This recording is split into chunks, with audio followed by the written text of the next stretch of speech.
उसके बाद सर इसका जो सवाल आता है ना एग्जाम में, वो प्रोसेस कॉस्टिंग के साथ मिला के आता है, ठीक है। तो इफेक्टिवली ये एक ही टॉपिक है जो आपने देखा। क्योंकि जॉइंट बाय प्रोडक्ट्स को एक्सप्लेन करने से पहले मैं एक छोटी सी इलस्ट्रेशन आपके सामने रखता हूँ। मिसाल के तौर पर सर एक कंपनी ने एक रॉ मटेरियल लिया और इसको प्रोसेस करने के लिए इस पे लेबर और ओवरहेड्स लगाए, ठीक है। रॉ मटेरियल लिया, इसको प्रोसेस करने के लिए इस पे लेबर और ओवरहेड लगाए, ठीक है। ये प्रोसेस होता रहा एक पॉइंट ऐसा आया कि जहाँ ये रॉ मटेरियल सर मिसाल के तौर पर 3 हिस्सों में बट गया, 3 हिस्सों में बट गया। इससे 3 प्रोडक्ट्स बन गए। प्रोडक्ट ए, सर इससे बना प्रोडक्ट ए, सर इससे बना प्रोडक्ट बी, सर इससे बना प्रोडक्ट सी, ठीक है। अच्छा, प्रोडक्ट ए, बी और सी 3 प्रोडक्ट्स बन गए। इस पर्टिकुलर पॉइंट से पहले, इस पॉइंट से पहले ये तीनों प्रोडक्ट्स रॉ मटेरियल थे। इस पॉइंट पे आके क्या बने? 3 प्रोडक्ट्स बने। ऐसा इस पॉइंट से पहले तीनों क्या थे? रॉ, ठीक है। एक रॉ मटेरियल था, ठीक है। इस पॉइंट को हम उर्दू जुबान में कहते हैं पॉइंट ऑफ सेपरेशन या split of point of separation या स्प्लिट ऑफ पॉइंट, ठीक है। ये वो पॉइंट है जहाँ कंपनी के रॉ मटेरियल के मल्टीपल हिस्से बन जाते हैं और वो 3-4 प्रोडक्ट्स में डिस्ट्रीब्यूट हो जाते हैं। इस पॉइंट से पहले सारा रॉ मटेरियल इस पॉइंट के आगे मल्टीपल प्रोडक्ट्स में बंटते हैं। अब अज्यूम करते हैं जनाब, प्रोडक्ट ए है ना, ये आराम से सर 40 रुपए में बिक सकता है। सर प्रोडक्ट बी है, सर ये नहीं बिक सकता स्प्लिट ऑफ पॉइंट पे, इसको फर्दर प्रोसेस करना पड़ेगा और इसको बी डैश बनाना पड़ेगा, ये तब जाके आराम से बिकेगा 70 रुपए में, ठीक है। प्रोडक्ट सी जो है ना, ये भी फर्दर प्रोसेस होके ही बिकता है सी डैश के नाम से, ये भी बगैर फर्दर प्रोसेसिंग के नहीं बिकता। सर जब फर्दर प्रोसेस हो जाता है, सी डैश बन जाता है, सर इसकी सेलिंग प्राइस 80 रुपए होती है। हम चाहें तो अगर हम चाहें तो ए को फर्दर प्रोसेस करें और इसके बाद इसको ए डैश बनाकर बेचें, हमारी मर्जी है। जबकि ये ए की सूरत में स्प्लिट ऑफ पॉइंट भी बिक सकता है, लेकिन अगर इसको फर्दर प्रोसेस करके बेचें तो सर ये आराम से मिसाल के तौर पर 105 रुपए का बिक जाएगा, जैसे 110 रुपए का बिक जाएगा। मेरा सवाल ये, इन तीनों प्रोडक्ट्स में से 2 ऐसी हैं जिन पे फर्दर प्रोसेसिंग करना लाजमी है, बी और सी पे, और ए पे फर्दर प्रोसेसिंग ऑप्शनल है। क्या जनाब? ऑप्शनल है। आपके पूरे कोर्स में ये डायग्राम पूरे जॉइंट बाय प्रोडक्ट्स को डिपेक्ट कर दिया है। आपके कोर्स में सर सबसे पहला ऐसा ये होगा कि ये जो 3 प्रोडक्ट्स बने हैं, इस पे स्प्लिट ऑफ पॉइंट से पहले इस पर्टिकुलर स्टेज पे जो कॉस्ट लगी है, ये सारी की सारी कॉस्ट मेरे बच्चों कहलाती है जॉइंट कॉस्ट। क्या कहलाती है? ये कहलाती है जॉइंट कॉस्ट। ये जॉइंट कॉस्ट आपके कोर्स का पार्ट है, आपने एलोकेट करनी है ए, बी और सी, ठीक है। इसमें ए, बी और सी। दूसरा पार्ट हमारे कोर्स का ये है कि जहां पर फर्दर प्रोसेसिंग कॉस्ट ऑप्शनल है, कंपलसरी नहीं है ना, ऑप्शनल है, वहां आपको डिसाइड करना है कि मैं फर्दर प्रोसेसिंग कॉस्ट लगाऊं या ना लगाऊं, ये मुझे डिसाइड करना है। क्योंकि देखिए, जहां पर फर्दर प्रोसेसिंग कंपलसरी है वहां तो उसके बगैर प्रोडक्ट बिकेगा ही ना, और जहां पर फर्दर प्रोसेसिंग कॉस्ट नेसेसरी नहीं है, आराम से प्रोडक्ट 40 रुपए बिक सकता है। और आपको कहा जाएगा कि फर्दर प्रोसेस करने के बाद इसको 110 में बेचो, तो अब आपने डिसीजन लेना है कि मैं फर्दर प्रोसेस करूं या ना करूं। तो हमारे पूरे कोर्स में जॉइंट एंड बाय प्रोडक्ट्स के 2 हिस्से, number 1 allocation of joint cost, एक हमारे कोर्स में ये हिस्सा, और number 2 decision making on further processing when it is option, ठीक है। जब ऑप्शनल होगा तब आपने इसके डिसीजन लेना है कि यार मैं इसको करूं या ना करूं। ये डायग्राम अपने पास नोट कर लें, स्प्लिट ऑफ पॉइंट का मतलब आपको समझ आ गया। सर ये तीनों प्रोडक्ट जो बने हैं, ये एक प्रोसेस से बने। ये सर ए को बनाने जाऊंगा तो बी भी बनेगा, सी भी बनेगा। सर ए आइसोलेशन में नहीं बन सकता, बी आइसोलेशन में नहीं बन सकता, सी आइसोलेशन में नहीं बन सकता।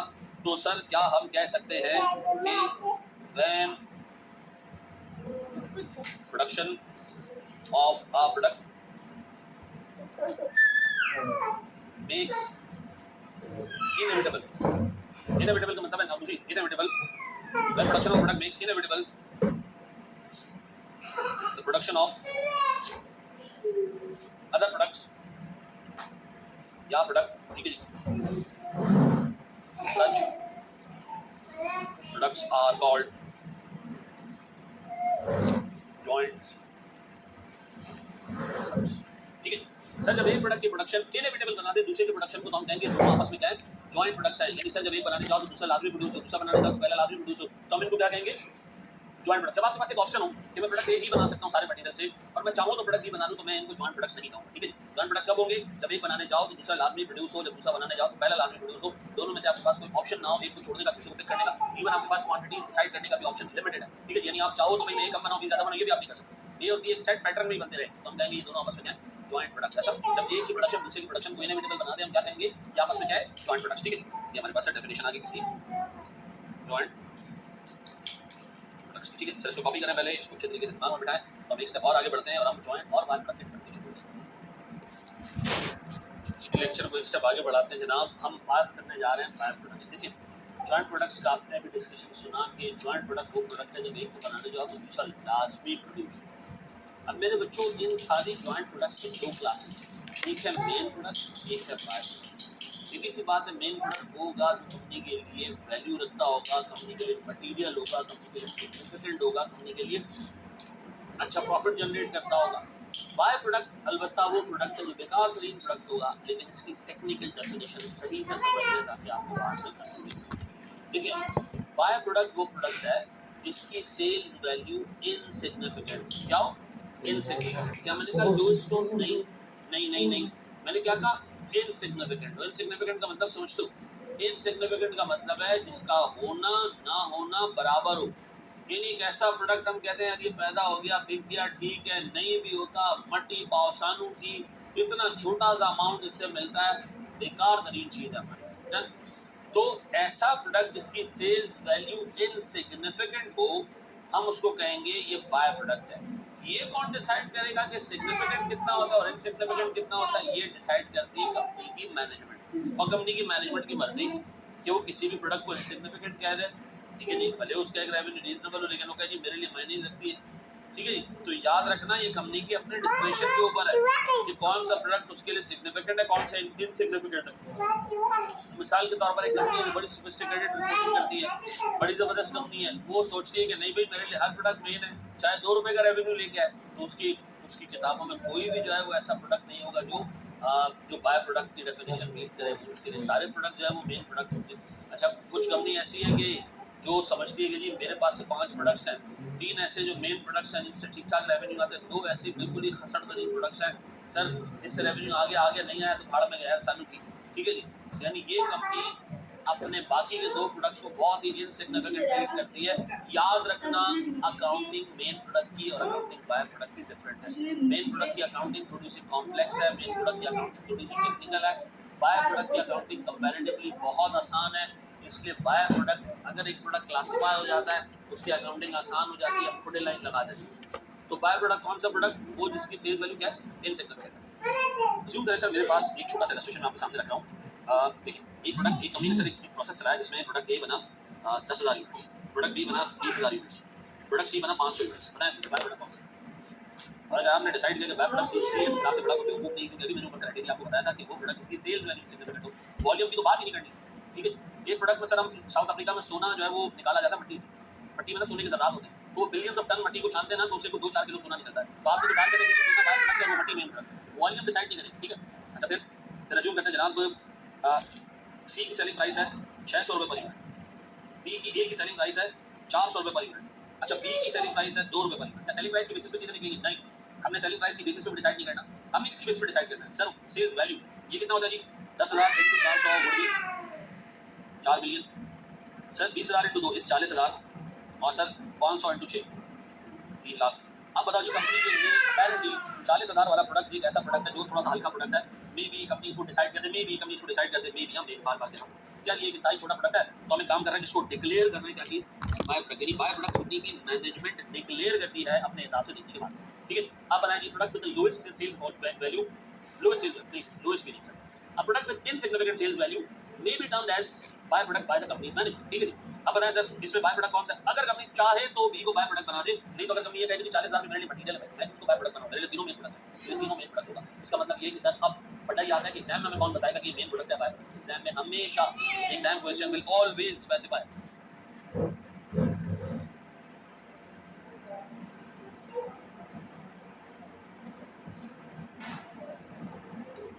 which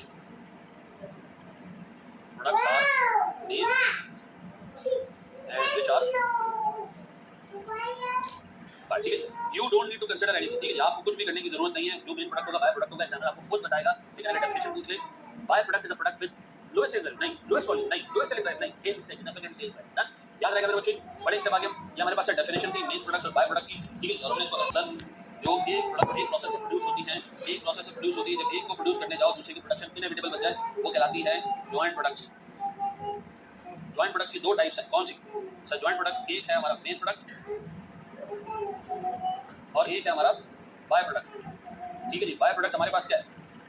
product with insignificant sales value, ठीक है जी। और अदर देन जो इनसिग्निफिकेंट सेल्स वैल्यू वाले प्रोडक्ट्स है वो मेन प्रोडक्ट्स कहलाएंगे। अच्छा याद रखना एग्जाम में आमतौर पे वो मेन प्रोडक्ट को जॉइंट प्रोडक्ट कह रहा होता है।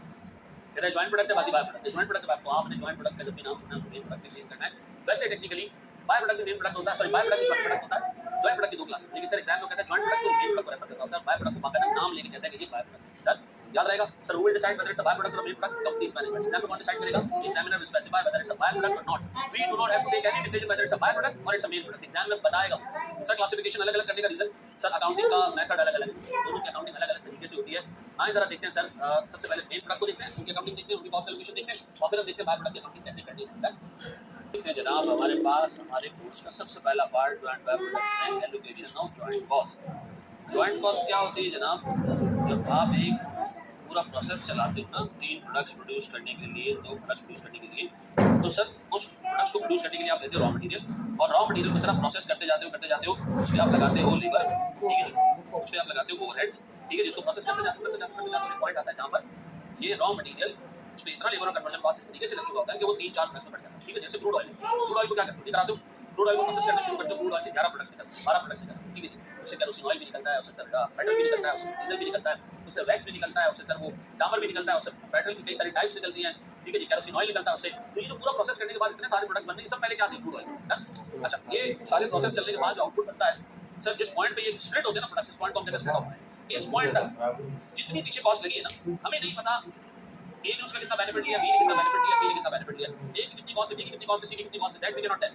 हमें अंदाजे से जॉइंट कॉस्ट एलोकेट करना होगी उन सारी प्रोडक्ट्स में जो स्प्लिट ऑफ पॉइंट पे मौजूद है। डन। तो एलोकेशन के सर हमारे कोर्स में 2 मेथड्स हैं, ठीक है जी। एक हमारे पास है फिजिकल आउटपुट मेथड, जिसमें हम सारी प्रोडक्ट्स को वजन के हिसाब से कॉस्ट एलोकेट करेंगे, और दूसरा मेथड हमारे पास सेल्स वैल्यू मेथड है, जिसमें हम सारी प्रोडक्ट्स को उनके सेल्स वैल्यू जो वो जनरेट करके देंगे, जो रेवेन्यू जनरेट करके देंगे, उसके हिसाब से हम कॉस्ट एलोकेट करेंगे। सर जब तक ये मुंह पे फायर चलेंगे, जब तक आप इनको नंबर्स के साथ देखो, ठीक है। आइए जरा एक छोटा सा क्वेश्चन देखते हैं, छोटी सी इलस्ट्रेशन देखते हैं।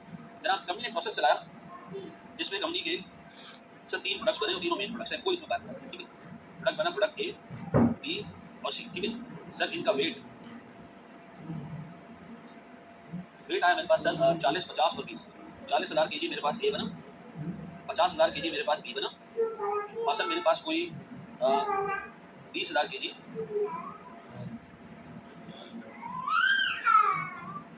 20,000 केजी मेरे पास सी बना। सर फिर मैंने आपको बताया जनाब कि तीनों की बिल तरतीब सेल्स प्राइसेस, जो सेल्स प्राइसेस हैं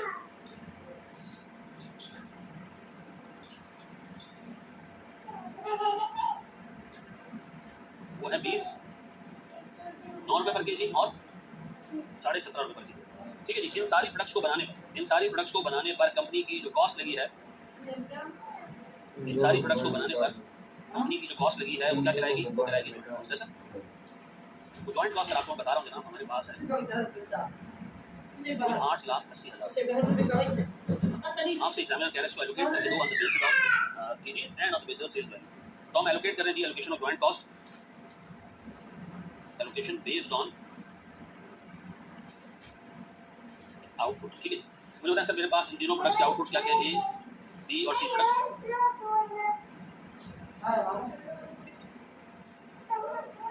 सर हमारे पास 3 प्रोडक्ट्स हैं,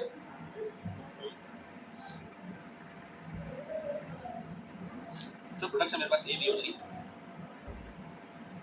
सर मेरे पास इनका वेट जिसकी बेसिस पे मैंने कॉस्ट एलोकेट करनी है वो है 40, 50 और 20। 40,000 फिर 50,000 और 20,000।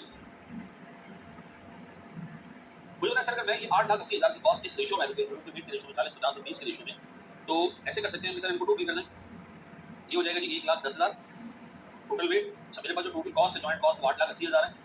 इसको मैं डिवाइड कर देता हूँ सर 1,10,000 से, तो मुझे ये पता चल जाएगा जी आपने हर 1 केजी के अगेंस्ट 60 रुपये की कॉस्ट एलोकेट करनी।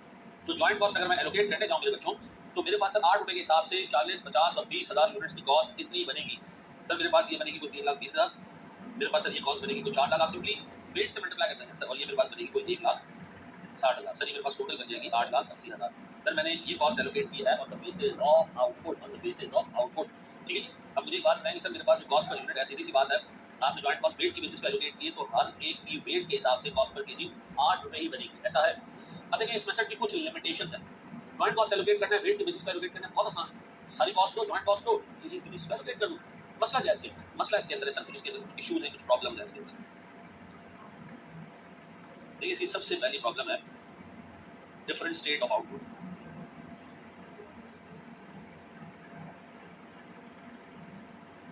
डिफरेंट स्टेट्स ऑफ आउटपुट क्या है? डिफरेंट स्टेट्स ऑफ आउटपुट्स का मतलब है, मिसाल के तौर पर मैंने एक प्रोसेस चलाया, ठीक है जी, उससे बना ए, उससे बना बी और उससे बना से एक्स, तीन प्रोडक्ट्स बने। सर ए जो है वो मेरे पास से सॉलिड स्टेट में, ये केजीज में मेजर हो रहा है। सर एक्स मेरे पास सर लिक्विड है, ये लीटर्स में मेजर हो रहा है। और बी मेरे पास से मिसाल के तौर पर गैस है, ये सर क्यूबिक मीटर्स में जो है वो मेजर हो रहा है। तो सर मैं फिर इस तरह तो कॉस्ट एलोकेट नहीं कर पाऊंगा ना। मुझे तो वेट की बेसिस पर अगर कॉस्ट एलोकेट करना, तो वेट तो सब एक ही उसमें लेना चाहिए, एक हिसाब से लेना चाहिए। तो कुछ अगर मेरे पास आउटपुट सॉलिड में है, कुछ लिक्विड में, कुछ गैस फॉर्म में, तो मैं नहीं कर पाऊंगा कॉस्ट एलोकेट। तो आउटपुट मेथड की लिमिटेशन ये है कि आपके पास जितने क्लासेस ऑफ आउटपुट है वो सारे क्या होने चाहिए, एक ही स्टेट में होने चाहिए। अब देखिए इसी तरह का मसला आता है जब क्रूड ऑयल को प्रोसेस किया जाता है। क्रूड ऑयल में सर बहुत सारी चीजें ऐसी होती है जो सॉलिड फॉर्म में निकलती है, कुछ लिक्विड फॉर्म में निकलती है, यानी सर अल्टीमेटली उनका फॉर्म सॉलिड होता है, ठीक है।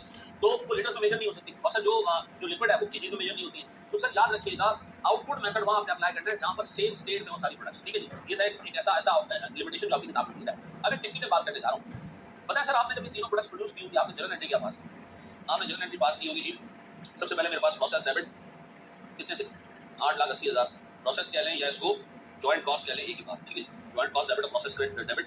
और सर हमारे पास है कैश क्रेडिट कितने से 8,80,000। इसमें मटीरियल भी शामिल है, लेबर भी शामिल है, ओवरहेड भी शामिल है। अब बताइए 8,80,000 से हमने बनाया क्या?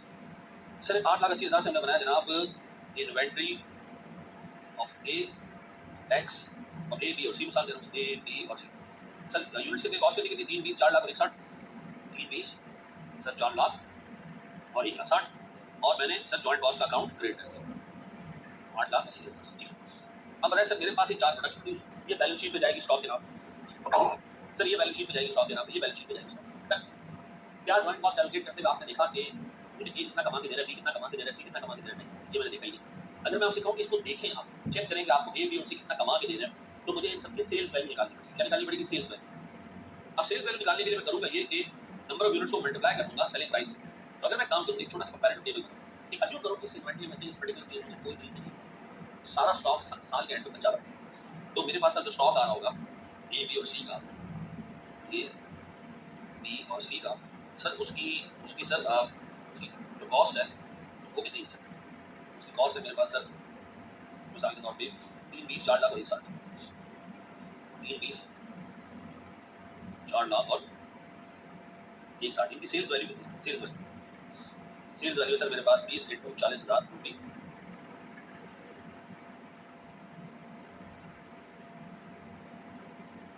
सर 20 × 40,000 रुपये 8 लाख, ठीक है। सर मेरे पास 9 × सर 9 × 50,000, 50,000 9 × 50,000 450,000।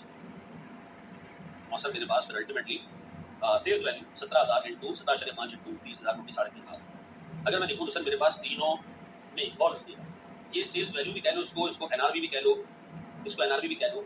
ये हो सकता है कि एक प्रोडक्ट की एनआरवी कम आ रही हो, कॉस्ट ज़्यादा। क्यों?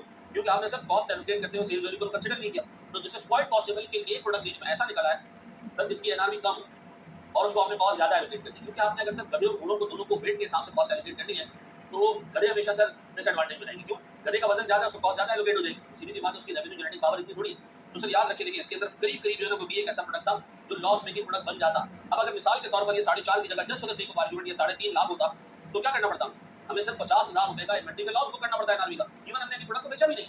तो याद रखना सर वेट की बेसिस पे कॉस्ट एलोकेट करने में इशू ये है कि हम प्रोडक्ट की रेवेन्यू जनरेटिंग पावर को देखते ही नहीं है। जब नहीं देखते तो उसका डिसएडवांटेज ये है कि सर कॉस्ट एलोकेट होती है वजन के हिसाब से।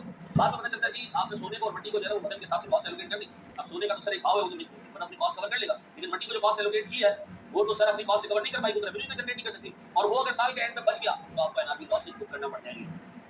तो सर इस मेथड की लिमिटेशन क्या है? ये गधे घोड़े सबको एक ही तरह कॉस्ट एलोकेट करता है वजन के हिसाब से। जो हल्का प्रोडक्ट होता है इसकी सेल्स वैल्यू कम होती है, उसको ज्यादा कॉस्ट एलोकेट हो जाती है, तो वो साल के एंड पे आके क्या होता है, एक लॉस मेकिंग प्रोडक्ट के तौर पे जाहिर होता है और हमें एनआरवी लॉसेस बुक करनी पड़ती है। तो मुझे पता है आउटपुट मेथड में दो लिमिटेशंस क्या हैं। आपने सर कॉस्ट को एलोकेट किया और बेसिस ऑफ वेट। पहली लिमिटेशन ये आई कि वेट सबके में एक ही स्टेट में होने चाहिए, एक ही मेजरिंग यूनिट में होना चाहिए, सब केजीज में होंगे, सब क्यूबिक मीटर्स में हो, सब लीटर्स में हो। एक केजीज में हो, एक क्यूबिक मीटर में हो, एक लीटर में हो, तो कॉस्ट एलोकेट नहीं हो पाएगी। इस मेथड की लिमिटेशन ये है कि आपको सारी की सारी प्रोडक्ट्स को एक स्टेट में देखना, ठीक है, तब जाके कॉस्ट एलोकेट होगी।